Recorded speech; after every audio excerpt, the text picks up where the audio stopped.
Já deixa eu dar uns exemplos bem claros para a gente aqui de como que a gente pode usar o voto vencido. Porque é o seguinte, eu já vi muita confusão acontecer lá no TST no seguinte sentido: tem lá o voto vencedor e o voto vencido, e o advogado acaba juntando somente o voto vencido, quer demonstrar o pré-questionamento da matéria com base nesse voto vencido. Só que isso não é válido. Por quê? Porque a tese que venceu, a tese que tem que ser combatida no recurso de revista, é aquela do voto vencedor. Vai estar lá o magistrado que ficar vencido, deu a opinião jurídica dele, deu o pitaco dele, né, no voto, ficou vencido e enfim. Mas a tese que tem que ser atacada no recurso de revista é a tese vencedora, certo? Para que vai servir então o voto vencido? Eu estou compartilhando a tela aqui no YouTube e eu coloquei uma tabelinha com 3 exemplos para a gente ver aqui. Nessa primeira coluna a gente tem exemplos de voto vencedor, depois de voto vencido e aqui uma tese do recurso de revista, para a gente entender como que a gente vai usar o voto vencido no recurso de revista, beleza? E aí, primeiro exemplo que eu dou, vamos imaginar o seguinte voto vencedor. O TRT, por maioria, decide lá, olha, eu indefiro a indenização por danos morais pelo atraso no pagamento de salários, por quê? Porque o reclamante não comprovou o efetivo dano moral. Ou seja, seria uma tese do TRT de que o empregado não comprovou que teve o dano e não sendo dano presumível, na opinião que saiu vencedora no TRT, esse empregado não teria direito à indenização por danos morais, beleza? Mas aí a gente pode ter uma premissa fática no voto vencido. A gente tem que combater essa tese jurídica aqui do voto vencedor, mas a gente tem no voto vencido ali o seguinte: bom, eu diverjo do entendimento do relator, porque eu sigo a corrente que entende que o dano moral pelo atraso reiterado no pagamento dos salários gera dano moral in re ipsa, ou seja, dano moral presumido. E aí a gente tem uma questão fática nesse voto vencido aqui, sendo que essa questão fática não estava no voto vencedor. Qual que é? Olha, no caso concreto, esse é um fato então, né? No caso concreto, a empregadora atrasou o pagamento dos salários 6 meses seguidos. Isso aqui pode ser uma questão incontroversa, então é o seguinte, a gente tem essa tese a ser combatida no voto vencedor, de que o reclamante não comprovou o efetivo dano moral, então a gente tem que dizer lá no recurso de revista que ele não precisava de fato comprovar o efetivo dano moral, que é um dano moral in re ipsa, presumível, mas a gente precisa dessa premissa fática aqui, de que houve atraso no pagamento dos salários por 3 meses ou mais, porque essa realmente é a tese que o TST adota e a gente precisa disso, de estar consignado de alguma maneira lá na acórdão. Se não houvesse esse voto vencido aqui, por exemplo, esclarecendo essa situação fática, a gente precisaria opor desse embaixo de declaração aqui, falando o seguinte: olha só, TRT, beleza, você disse que o reclamante não comprovou efetivo dano moral, mas eu preciso do registro de uma premissa fática, eu não quero mudar sua conclusão, de que você acha que teria que ser comprovado esse dano, eu quero saber o seguinte: quanto tempo que a empregadora atrasou o pagamento dos salários? Aí o TRT pode dizer que foi 6 meses seguidos, né? Ou então outro período lá. E se ele se negar a registrar esse aspecto fático aqui, a gente tem 2 soluções. Uma é dizer que é incontroverso, se realmente for, e também seria bom colocar esse segundo fundamento junto, né? Não são fundamentos alternativos para a gente garantir, e a gente alegar negativa de prestação jurisdicional, dizendo que mesmo após a oposição de baixa declaração, o TRT não se manifestou sobre esse aspecto fático aqui, que é essencial para decidir a controvérsia e para albergar essa nossa tese aqui, né? De que o pagamento, se não for feito na data correta por 3 meses ou mais, vai haver dano moral. Eu já vi um acórdão que foi julgado lá pela quarta turma do TST, exatamente nesse sentido aqui, de que não houve oposição de embaixo de declaração, então não ficou claro qual foi o contexto fático em que houve o atraso no pagamento desses salários e que por isso não seria possível deferir a indenização por danos morais, certo? Um outro exemplo aqui, vamos imaginar que o voto vencedor diz que o seguinte, que a base de cálculo do adicional de insalubridade é o salário mínimo.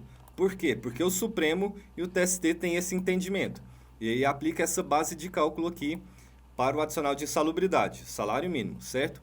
Só que vem aqui no voto vencido, o magistrado diz o seguinte: eu divirjo do voto do relator, Por quê? Porque a decisão do Supremo do TST em relação à base de cálculo do adicional de insalubridade não se aplicam ao caso em análise. Por quê? Porque é incontroverso que a empregadora pagava o adicional de insalubridade com base no salário base do autor desde o início do vínculo de emprego, lá em 10 de maio de 2017. Aí, sei lá, em 2019, 2020, a empresa deixou de pagar o adicional com base no salário base e começou a pagar com base no salário mínimo. Então, se o salário base for maior do que o salário mínimo, obviamente vai haver um prejuízo aí para o empregado, certo? Com essa mudança aqui de base de cálculo. Aí começa a questão fática. Está no voto vencido, é uma premissa fática do voto vencido, que não está no voto vencedor. É interessante a gente pegar esse pré-questionamento de matéria fática e jogar lá no recurso de revista para defender qual tese.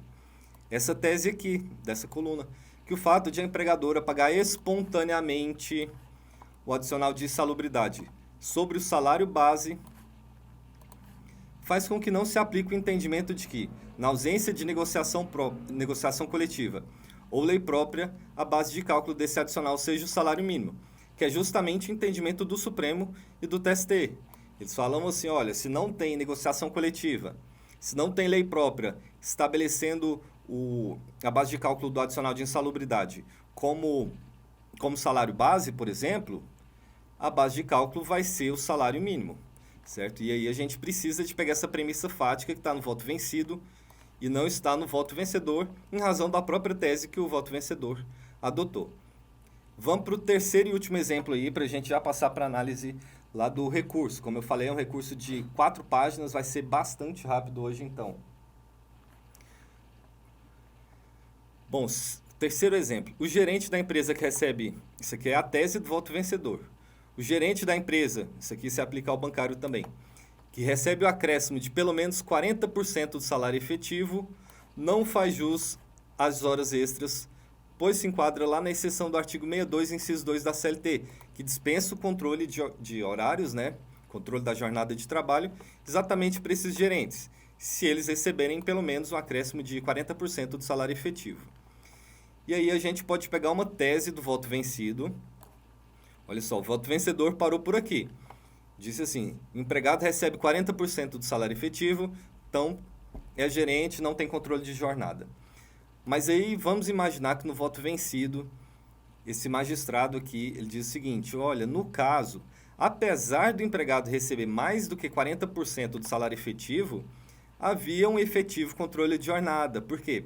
Porque ele assinava o controle de ponto.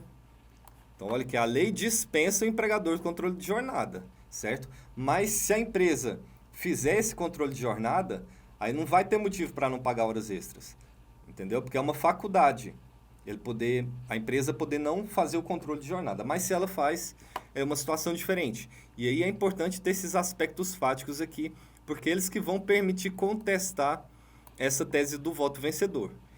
Então, olha só, havia controle de ponto, o gerente realizava login e logoff nas máquinas da empresa, o gerente ele não tinha efetivos poderes de mando em gestão, não podia contratar empregados, não tinha procuração para atuar em nome da empresa. Então, olha só, esses aspectos fáticos todos aqui, tanto dessa terceira decisão, desse terceiro exemplo, quanto desses outros dois que a gente analisou, eles vão permitir o reenquadramento jurídico dessa questão. Então, a gente vai pegar os mesmos fatos que ficaram incontroversos nos autos e vai poder dar uma solução jurídica diferente. Nesse primeiro exemplo aqui, é permitir o TST condenar a empresa ao pagamento de indenização por danos morais em razão do atraso reiterado no pagamento dos salários, ou então adotar o adicional de insalubridade, como a base de cálculo sendo não o salário mínimo, mas o salário base do empregado. E aqui nessa terceira tese que a gente está analisando, a gente vai poder discutir lá no TST a seguinte tese, que o fato isolado do empregado receber o adicional de 40% sobre o salário efetivo não é suficiente para enquadrá-lo lá na exceção do 62, inciso 2 da CLT. Por quê? Porque no caso aqui, tomando por base essas premissas fáticas, esses fatos que estão no voto vencido, que não há efetivo poderes de mando e gestão e há efetivo controle de jornada de trabalho, no caso concreto, então não justificaria o enquadramento nessa exceção do artigo 62, inciso 2 da CLT. Beleza? Então a gente já viu esses principais pontos aí, 3 hipóteses em que o voto vencido teria utilidade aqui pra gente. Vamos analisar esse recurso então.